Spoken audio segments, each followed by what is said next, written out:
It doesn't matter if it's good or bad. Okay, let's see. Yep. Yep, definitely.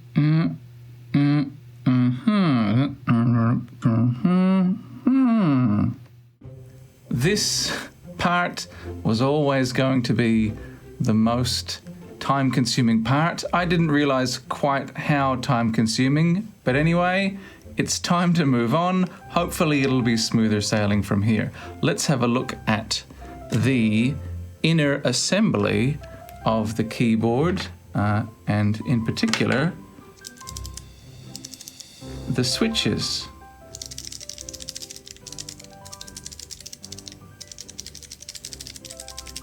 As you know, I'm customizing this keyboard to be a gift for my friend, and the idea is that she should feel completely comfortable using this keyboard. I want her to see this keyboard and think, yes, let's sit down and do some writing without hesitation of any kind. Now, I don't feel that MX Blue clicky switches are particularly loud, but then again, I use these every day.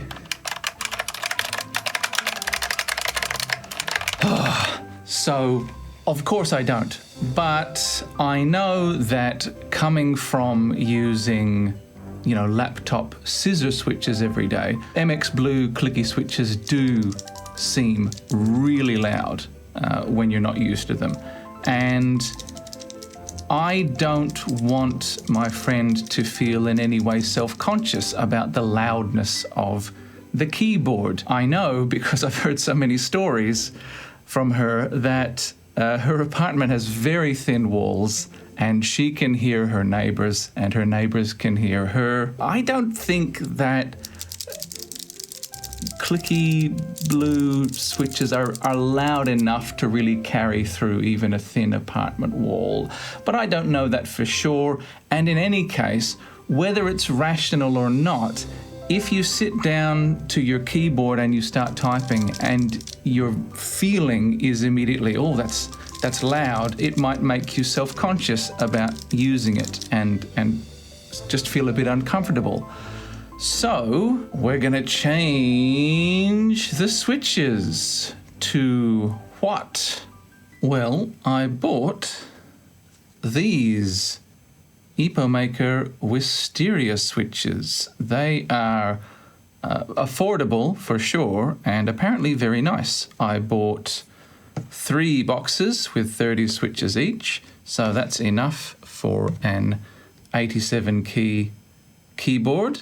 As I said, these are very affordable. They are so-called budget switches, but I tell you, the packaging at least makes you feel like you must be getting something of substance and value.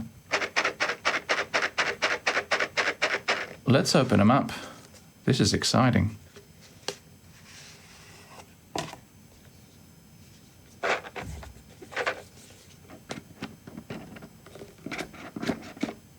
Ah.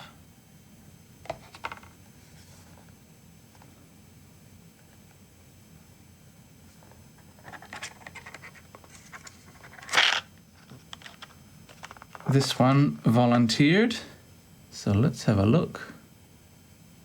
You'll notice first of all, these are not exactly the switches pictured on the box. They are Epomaker Wisteria switches, but these green shafted ones are the linear version.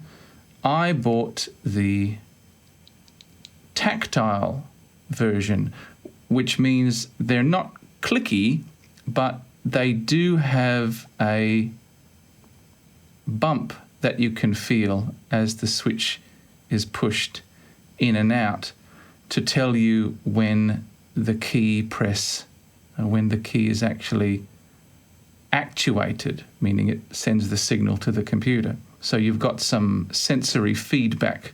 They're cute, aren't they?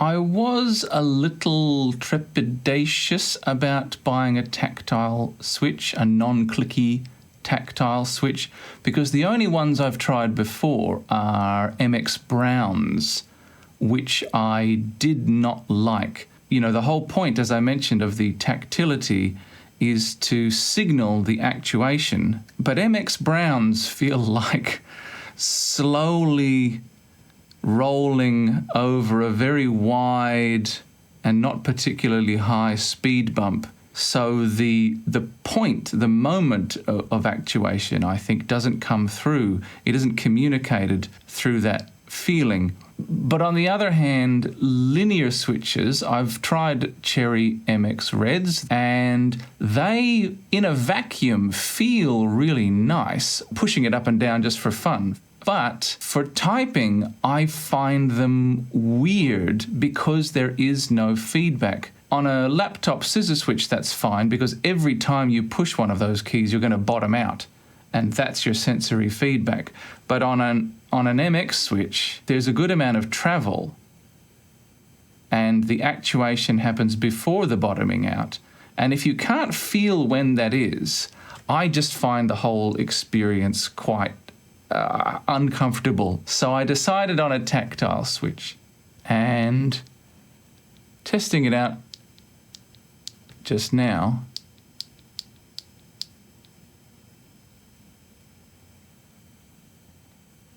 yeah, I can feel that bump, and it's not huge, but it's definitely bigger and sharper than the experience I had with MX Browns. So I think, yeah, it's definitely a lot sharper and snappier compared to those. So I think these are going to be just fine. Before we can put these in, we need to take these out. I've never done this kind of switch pulling before. This is the tool for it that came with the keyboard. Now, the idea is, as I understand it, to use this little hooky bit here and this little hooky bit here to gently press in these little tabs at the back and the front. Those little tabs there, you see. And then they should just lift right out without too much effort. Touch wood, touch wood. Is this even real wood? I need to touch something actually wooden. Hang on. Touch wood. Let's start with you, Mr. Spacebar. Oh. Come on now. Are you lined up? Oh dear. It doesn't seem to want to come out.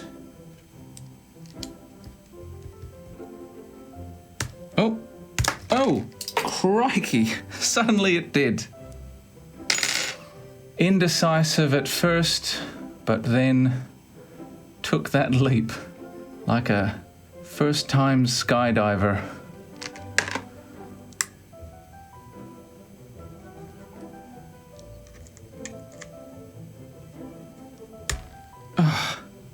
Okay, it does require a bit of gentle wiggling, I think, to coax it out.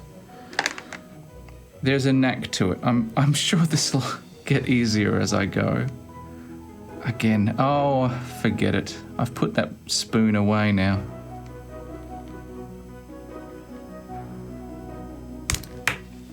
Christ!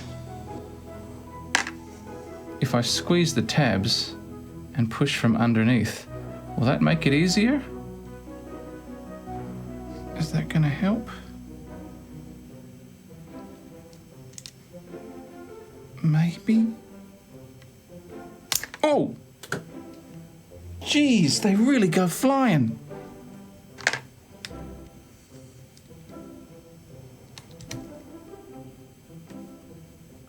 Well, that one came out like nothing.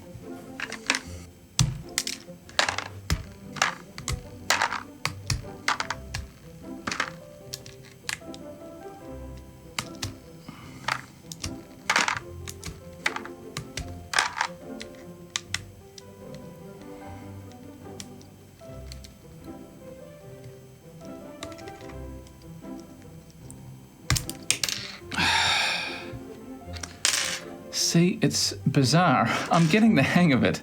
It's a weird experience though. Generally, you want to hear the click of the tabs going in so you know you've got them and you're not pulling for no reason. Basically, you want to pull straight up as much as you can, but I've found that if you give, with these switches at least, if you give a little bit more of a lift at the bottom first, it'll wiggle out a bit more easily, probably because the bottom edge is where the actual metal pins are, so there's going to be more resistance there. If you can get them coming out first, the rest will come out pretty smoothly. Obviously, you don't want to give it too much of a lift only at the bottom edge, otherwise you might bend the pins, and we don't want that. So I feel like I've got the knack, but then as you can see, you'll do a few in a row which come out nice and easily, no problem at all, and then suddenly there's one that just refuses. It thinks you're going to take it to a bad place, and it's hanging on for dear life. Fuck. Jesus. Wow.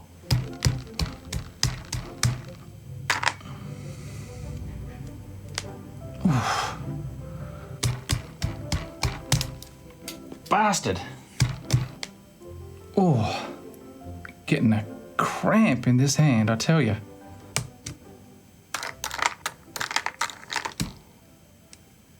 Oh, look at that. The metal pins and the big plastic column, the big plastic pin in the middle, were apparently what was keeping this assembly together. With all of the switches out, the mounting plate is coming loose from the PCB beneath. Okay, good to know. Anyway, one more. Ah, this mercifully brief nightmare of switch pulling is now over. Wowee. This here connects to this pad here. I don't know what that is, some kind of grounding or something? I wonder. Better be careful of it. This keyboard is mostly very clean, but in some places the mounting plate here has gathered a bit of dust. So I'm gonna give this mounting plate a quick once over while being careful not to wipe away the lubricant on the stabilizers there, because that's gotta be good stuff. Okay, there was no need, in fact, for liquid of any kind. These Kim wipes did an admirable job, unaided. Thank you, Kim wipes. Okay, so mounting plate goes onto the PCB and switches go into the mounting plate. Now I know we just had a heck of a time getting out the original clicky blue switches, but I was thinking it might be fun to keep just a few of them in the keyboard mixed in with the new switches. Not haphazardly, but specifically for the enter key, the escape key, and maybe the delete key. And of course, we also know this key here on the Keychron is the detestable screen lock key. Now, you know, for me, this key means danger. These keys, I think, are keys that we push with a sense of deliberateness. As you can see from these stats that I pulled off the official websites of these switches, they shouldn't be too different in terms of the feeling, other than the click itself, of course. The only big difference is in the total travel distance, but I think what really matters is the pre-travel, that is to say, the amount of distance before the actuation point. And again, there's not too much of a difference here. I think if you were to type using a mixture of these switches, it wouldn't feel too weird, and especially if the blues are only on those couple of special important keys, I think that should give a nice, fun experience. We'll see, but that's my big exciting idea right now. The slightly heavier actuation force of the MX Blues also fits the experience I'm trying to create. Those keys should feel just a little more deliberate, right? In should be easier than out. I'm thinking because it's these pegs, these pins, which actually hold the assembly together, I might have to put some switches in a few strategic points around the board first and then fill in the main body of it. But once again, Patrick was wrong. It was never the switches holding the assembly together, it was the screws holding the assembly and the bottom case together. Therefore, what I should do right now is screw the assembly back into the bottom case, then start pushing the switches in.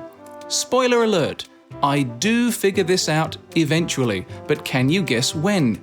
If you guessed only after the fact and with a very sore thumb, click the like button right now to claim your prize.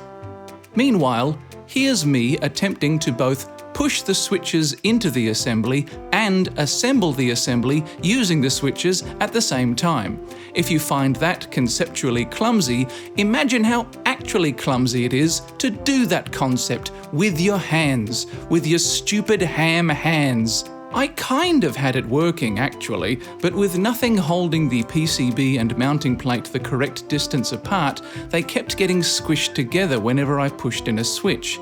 Ultimately, my slightly less terrible idea was to forget about the PCB and just push the switches into the loose mounting plate. The PCB can then hopefully be pushed onto that afterwards.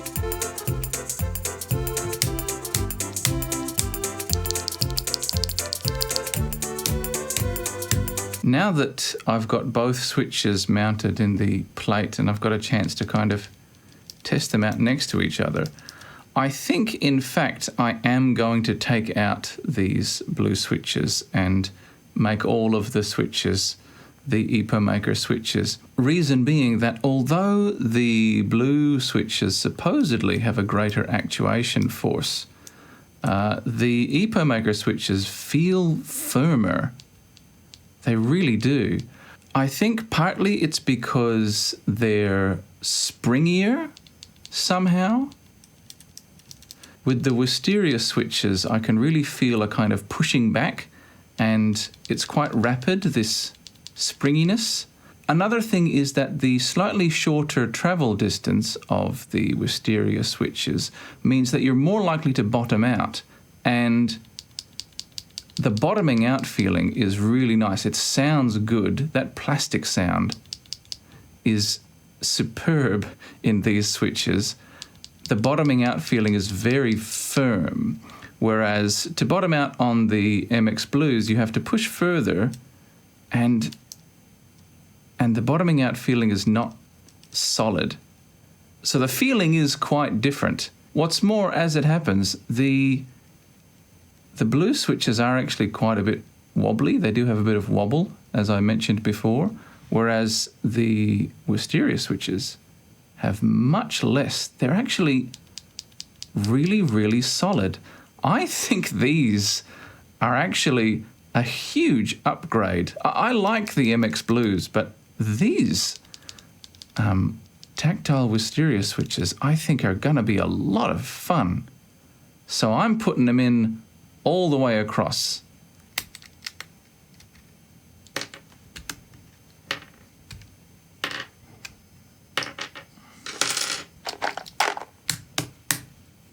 Oh, I really should use a thimble or something for this. Ow, man. Ah. Oh.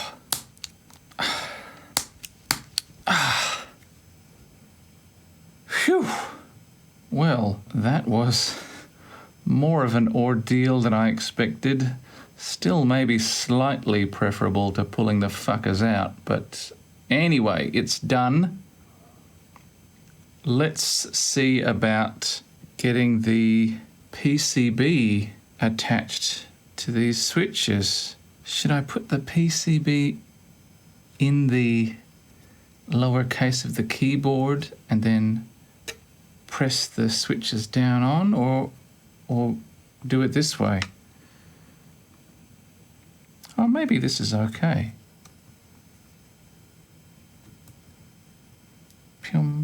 Yeah. Okay. Yeah. We can sort of go gently the whole way across. Or do the other end. Yeah, do this end. And then kind of work our way down the middle.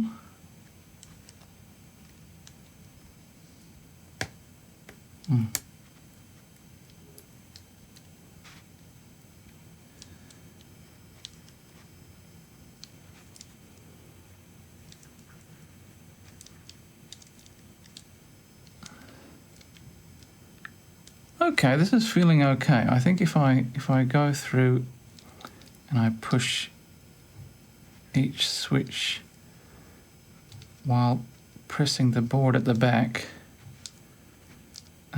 that should make sure those pins are going all the way in.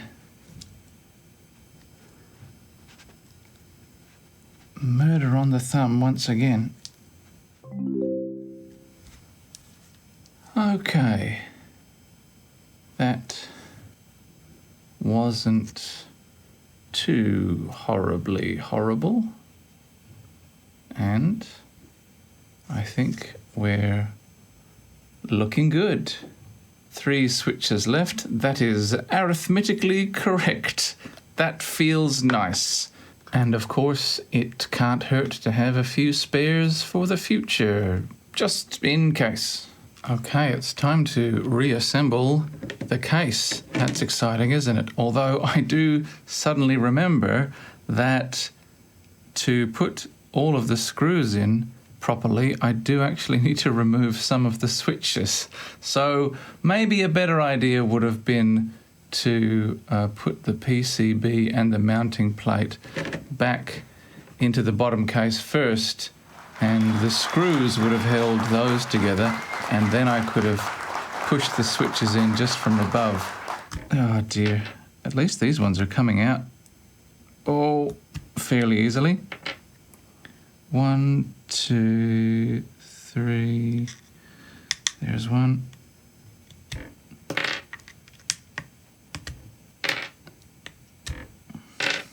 These do seem to be coming out more easily than the MX Blues. Okay.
We can reassemble the board now.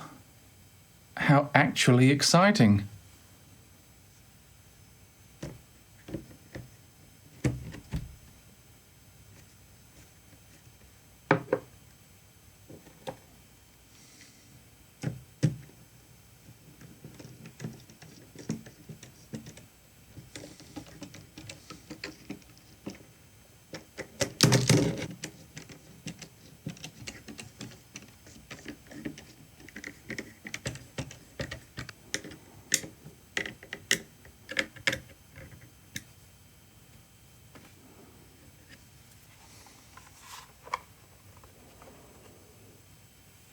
It's nice and flush.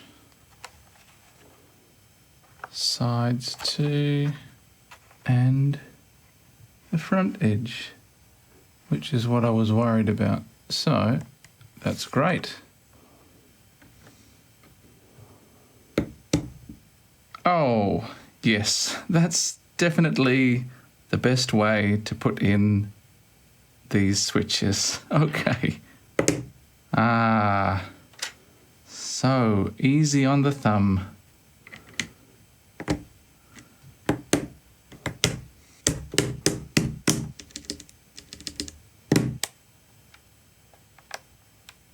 I should test that everything is okay mechanically and electronically before proceeding any further. If I have to take things apart, I'd rather take fewer things apart.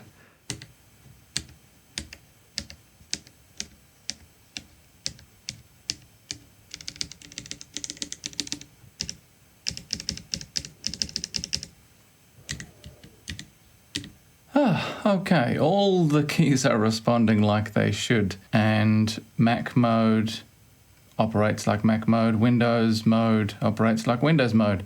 The only thing I was momentarily panicking about was that the context menu key wasn't giving any response, until I remembered that on this keyboard, this position is not the context menu key. I don't think there is one on this keyboard. This is the function key, and that is working just fine. So all is well. Let's put the top case back on. Hopefully this will just click into place.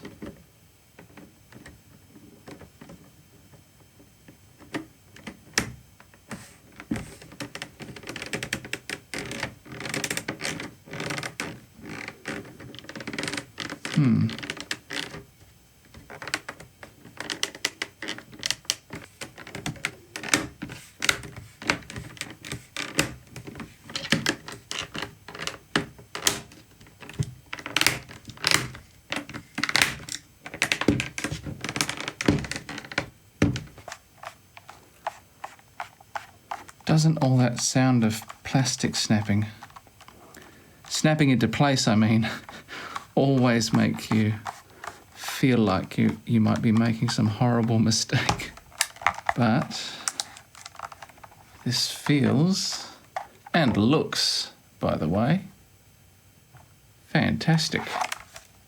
Yeah. Oh. Did another tiny piece of plastic snap off in the process after all? Looks like maybe it did, but clearly an unnecessary one. Nice to have some redundant tabs whose sole purpose is to make the keyboard's owner fret.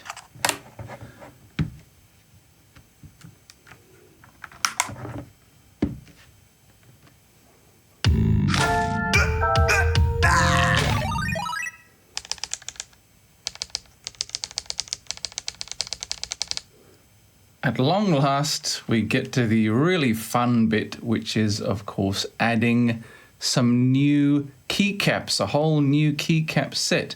I will, of course, include the original keycaps in case the recipient prefers them, but I got some new ones as well. And they are this quite well-known and popular botanical keycap design. It's planty. Oh yes, it's plenty. This particular set is YMDK's ZDA or possibly ZDA profile, which annoyingly is only made by YMDK apparently, and is like 9/10 of a millimeter higher than the more popular and easy to find XDA profile keycaps. Hey, look, let's get them out of the plastic first before I blather anymore.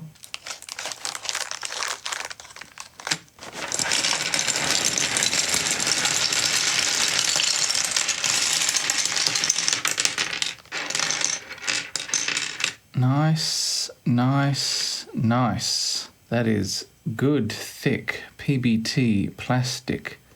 The designs and legends are dye sublimated all the way around.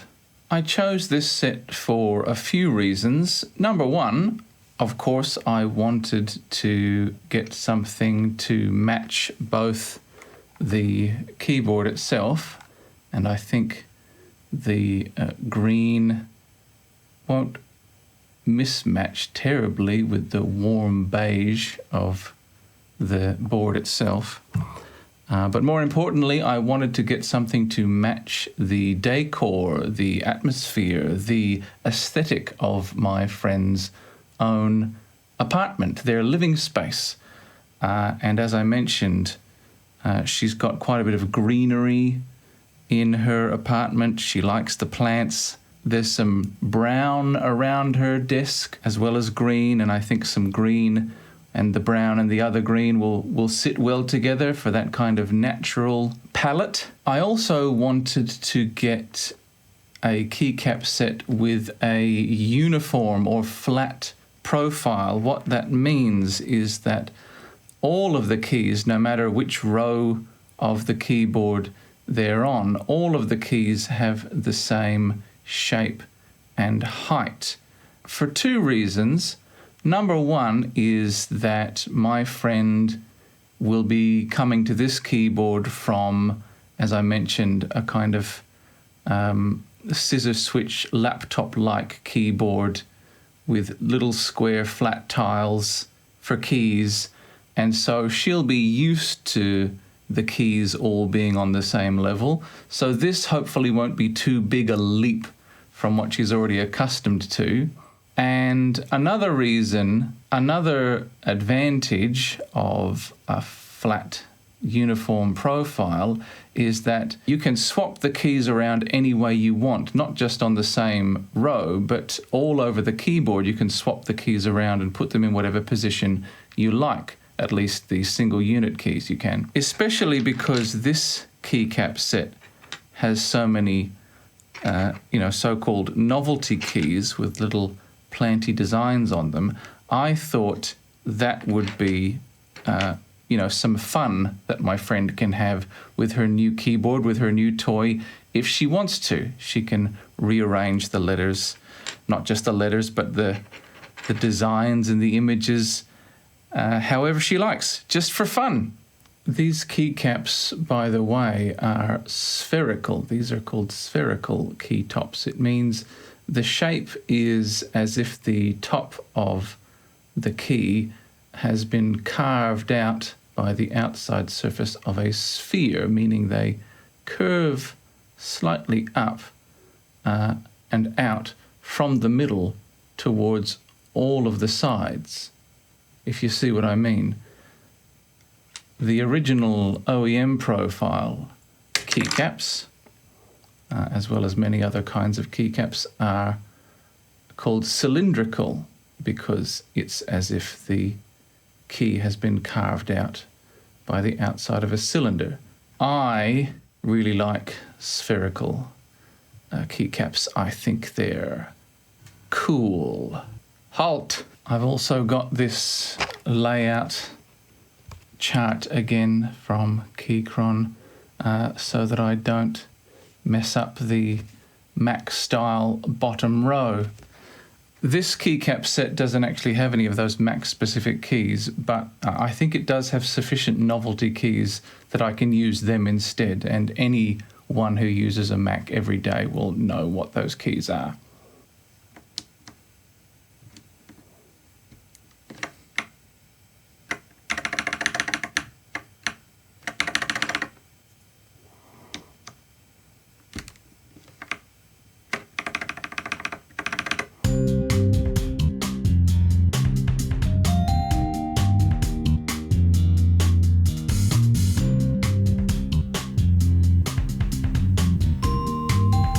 God almighty.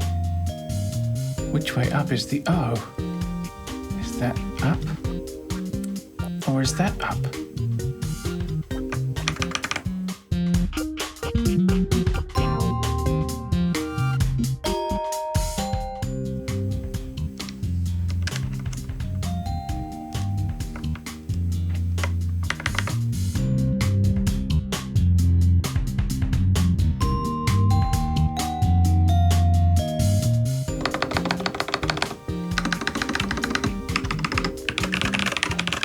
I should probably mention, by the way, as this QWERTY layout is coming together, that after I bought all of the stuff I needed for this particular keyboard customization, paying, again, close attention to my friend's tastes and her decor and so on, I saw for the first time in a photo a close-up of her keyboard. I could see what type of keyboard it was previously, but I hadn't seen it close up. And I learned that, of course, it's not a QWERTY keyboard. She's bought this laptop and this keyboard in France, where she lives. She does need to work and write and communicate in French. So, of course, her keyboard has a French AZERTY layout. I hope that she can make use of this QWERTY layout keyboard nonetheless, because she does also need to write in English and translate into English. I'm not sure how that works out at her end, but if the QWERTY layout does turn out to be a problem, I have some ideas for how to deal with that. But for now, I'm gonna go ahead with the QWERTY keyboard and hope for the best. I do feel a bit silly about that, but it may not be a problem at all. We'll see.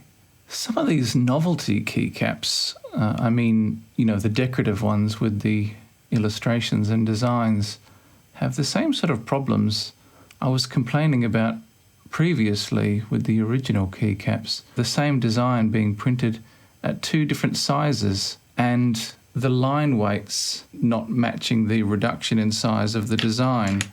I mean, look at that one. That's got a very different line weight.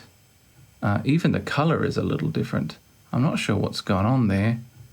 But since these are decorative keycaps and I can arrange them according to taste and according to how good they look wherever, this isn't such a huge problem. It is a bit disappointing though, but we'll deal with it. Got a couple of choices for the spacebar. We've got enter or leafy enter, and so on.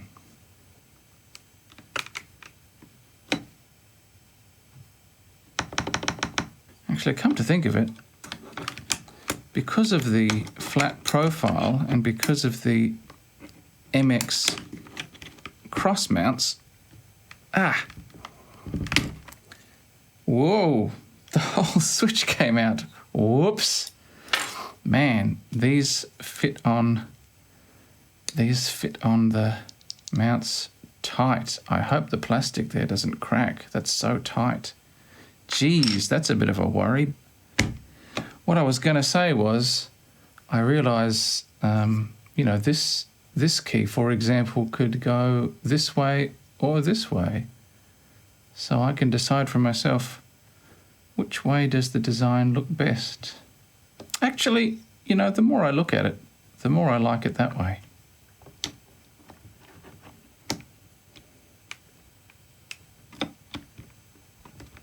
Whoops. Whoops indeed. For some reason, this particular enter key persistently refused to mount properly on the right side stabilizer, but I got it done at last using a special technique called pushing down real hard. Oh, that's done it. Just needed a bit of force. I'll try not to be capricious about the enter key because that's a pain in the ass, that one. Backspace as well has options. Again, I might as well go for the planty one. That's kind of the point of the set. I've made some decisions about the decorative keys. Unfortunately, this key set doesn't have as many 1.25 unit decorative keys, novelty keys, as I thought it did. So while I've got a nice pair of symbols here that I can use for max command key, which would be here and here, I don't have a matching pair like that to use for max option keys. So unfortunately, I'm going to have to use the Windows style Alt keys for that. But that's okay. I think most Mac and Windows users understand that Alt and Option are functionally equivalent, even if they're not in the same place on the keyboard for whatever reason. I do have this single bamboo decoration, 1.25 units, which I think I'm gonna, I'll swap that with the function key, just so the function key sitting here on its own can be a bit pretty and special. I'm going to use a set of 3 planty keys for these 3 weird keys up here. For escape, I'm going to substitute a leaf, because that's what you do when you escape, isn't it? You leave. You leave. Fuck you. I've got a few keys here as well, which I'm just going to scatter across the board to make it, yeah, kind of funky in a natural way. It's funky, it's natural, it's body odor. This is a body odor keyboard. By the way, how nicely do these colors match the beige of the keyboard case? I mean, I figured they would, but I think it actually looks great. It looks much better than I imagined it would. And I imagined it would look pretty good, but I think this looks really nice.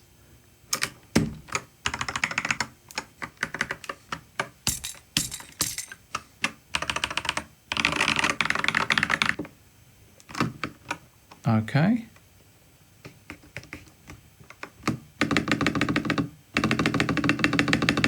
Ta-da! Isn't that the bee's knees? Isn't that the dog's particular favourite bollock? Isn't that the goat's hind leg that was once rubbed by the Pope for good luck in a moment of profound and doctrinally consequential doubt? I'm very happy with this now flawless and definitely finished keyboard. Ooh, but Patrick, haven't you forgotten the most important bit of all the bits?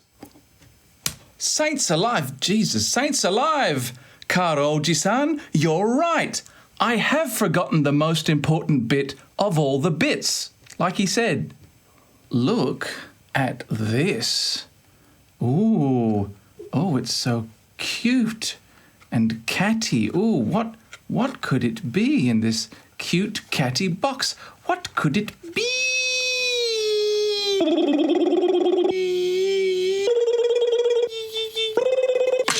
I believe I mentioned that my friend has a lovely soft cat. Now, I did do my research here.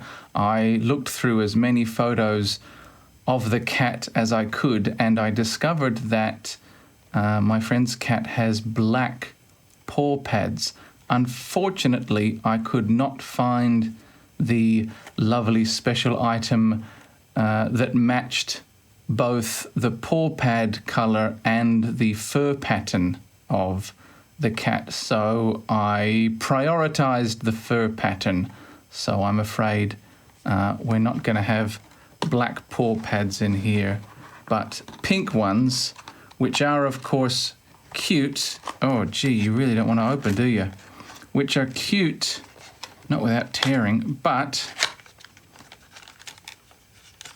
I just want to say no offense meant to my friend's cat.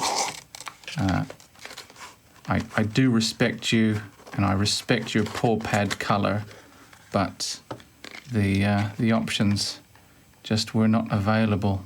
So here's a container. Inside the container is another container. Look at that. That's cute, isn't it? It doesn't have any eyes, but that's okay. It leaves you wondering, you know, it leaves you thinking, oh, this cat's a bit of a mystery. I wonder what's on its mind. Well, let's take a look inside its head and find out. It's thinking about its own paw.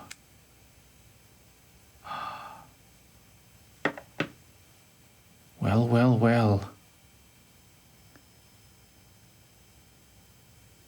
Squish, squish, squish. Goodness gracious.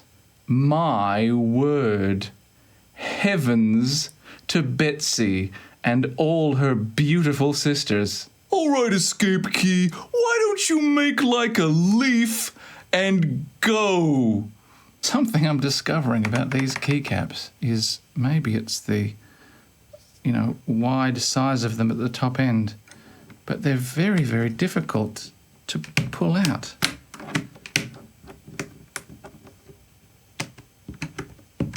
God almighty.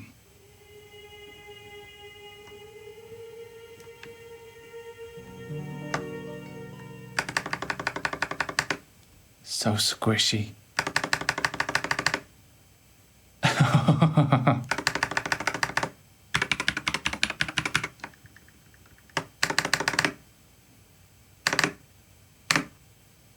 Yeah. Okay, so here, for real, is our beautiful, perfect keyboard.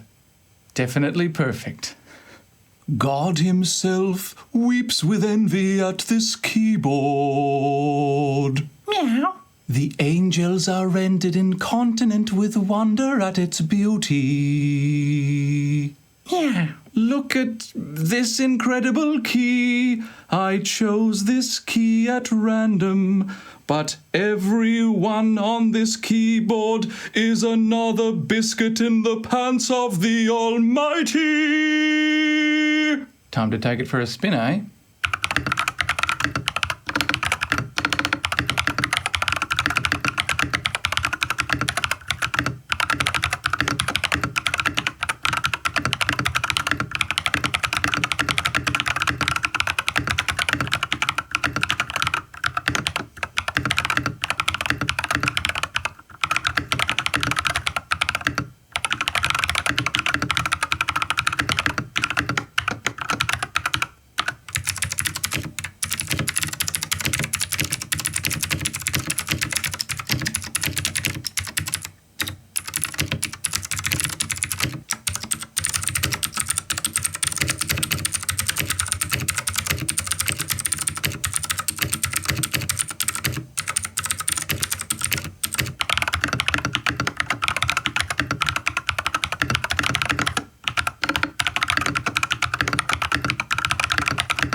This really is excellent. Seriously, I kind of want to keep it. I won't, but I'm going to use it at least a little bit more before I send it off. The relatively high actuation force of the Wisteria switches, combined with the short travel between actuation and bottoming out, means that you will practically always bottom out while typing. But not in an uncomfortable way. It's solid but gentle, and the switches are really snappy and springy, so your fingers bounce right back up. And that bottoming out sound is, I don't need to tell you, a delight. A professional, precise staccato, yet calming rather than demanding, like a stock ticker on its day off, after maybe a glass and a half of wine. And of course, these thick, huge PBT keycaps have to take part of the credit for that full, clear tone. Now, I have to admit that I've partly failed in my attempt to make a quiet-ish keyboard. This keyboard is probably about as loud as it was before, but now instead of clicky, it's tappy. It's a simple, deep, pleasant sound, but quite loud. However, by felting up the inside of the case, I do seem to have managed to completely eliminate that cloud of fuzzy resonance. The case still amplifies the sound a little, but with clarity. So this is a keyboard that makes some noise, but it doesn't make a racket. If I have one real concern about this final product, it's that the width of the new key surfaces and subsequent narrowed gap between the keys means that sometimes I mistyped due to my fingers bumping the edges of neighboring keys as they moved across the keyboard. This wouldn't happen on equally tightly packed scissor switch tiles on a laptop because they have almost no travel and thus very little height difference whether pressed or unpressed. That's not the case here.